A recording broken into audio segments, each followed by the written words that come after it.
In India, the majority of people grow up knowing of Goswami Tulsidas and his book, the Ram-Charit-Manas, often called the Hindu Bible. For non-Indians, however, the life story, teachings, and mystic poetry of Tulsidas are an amazing discovery. In the teachings of Goswami Tulsidas, K.N. Upadhyaya translates and explains selections from Tulsidas' Ram-Charit-Manas, as well as others of his works. The Ram-Charit-Manas is considered one of the most distinguished works of Indian literature. It is a retelling of the epic story of Ram, first composed by Valmiki thousands of years earlier. It is said that one cannot understand India until one understands the story of Ram. The Ram-Charit-Manas was the first major Indian spiritual text written in Hindi, rather than in ancient Sanskrit. Thus, the common man in India at last had access to the story of Ram directly, rather than through interpretations by the priestly class. The literal meaning of Ram-Charit-Manas is the inner holy lake of Ram's act. The book sets out to disclose the secret of that inner divine lake which lies within everyone and which is always filled with the water or nectar of God's name. Ram is the protector of shelter seekers and the ocean of compassion.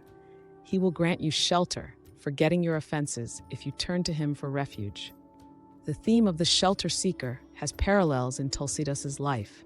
Born into the Brahmin class, he was orphaned at a young age and was never even given a proper name. Alone, poor, seeking shelter and help, he wandered around saying, "Ram, Ram, Ram." People called him Rambola, meaning one who utters the word Ram. Unlike countless orphans who live and die in obscurity, Rambola was found and given shelter, both physically and spiritually, by his guru Narhari Das, who also changed the child's name from Rambola to Tulsidas. Later, others added the title of Goswami, meaning one who has gone beyond the senses. Tulsidas lived with his guru about 15 years, studying the Vedas, Puranas, and various systems of Indian philosophy. After his guru's death, he returned to his birthplace, worked in agriculture, and married. Apparently, he then lost his focus on God, becoming deeply attached to his wife, to the point of obsession. Ironically, it is because of her that the world enjoys the writings of Tulsidas. Early in their marriage, when his wife had gone to her parents' house for a few days, Tulsidas could not bear the separation. Desperate, he followed her, even crossing a raging river by clinging to a corpse. When he arrived, she was mortified and scolded him. "Are you not ashamed that you have come running for my company? Fie to such a love! What else should I say, O my beloved? You have so much love for this body of mine, which is made up of skin and bones. If such a love were there for God, you would have gone beyond the fear of the world." Her words shocked Tulsidas. Waking up to the reality of life, he turned once and for all towards God. Ram is the mother, father, master, brother, as well as friend, companion, son, the Lord, and the lover. Tulsidas emphasizes the importance of a living saint. He explains that the assembly of the saints is the true pilgrimage. In fact, he describes the saint as the moving place of pilgrimage. The same one who is beyond intellect, speech, and senses, who is uncreated, beyond mind, Maya, and who is truth, consciousness, and bliss unified, is playing the gracious role of a human being. Tulsidas explains that only those who are extremely fortunate come into the company of a saint. Saints are found only when the Lord melts with compassion.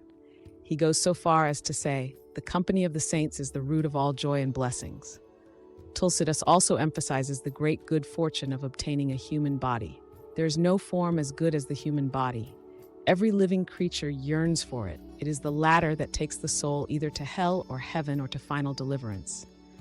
The true purpose of human life is to seek God.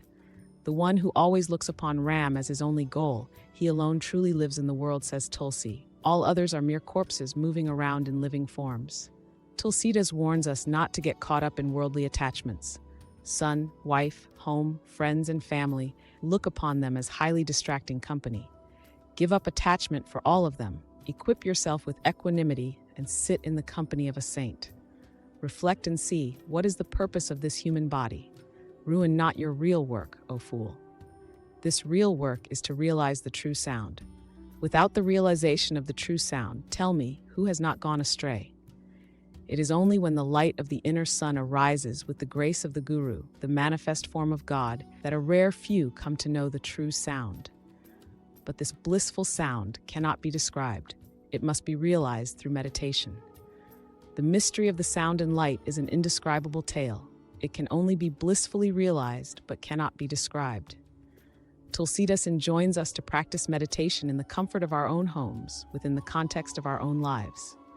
Now, my friends, return to your homes and meditate on me regularly with steadfast devotion, knowing that I always abide in each one of you and am your benefactor. Give your utmost love to me. Finally, he gives a powerful message of hope. What has gone wrong through countless lives can be set right today in this human life at this very hour, assures Tulsidas. The personal experience of God, the path of love and devotion, the great good fortune of finding a guru and learning how to meditate, the inspiring story of Ram, all these and other spiritual themes make this book a treasure for any sincere seeker. The poetry is beautiful, uplifting, and compelling.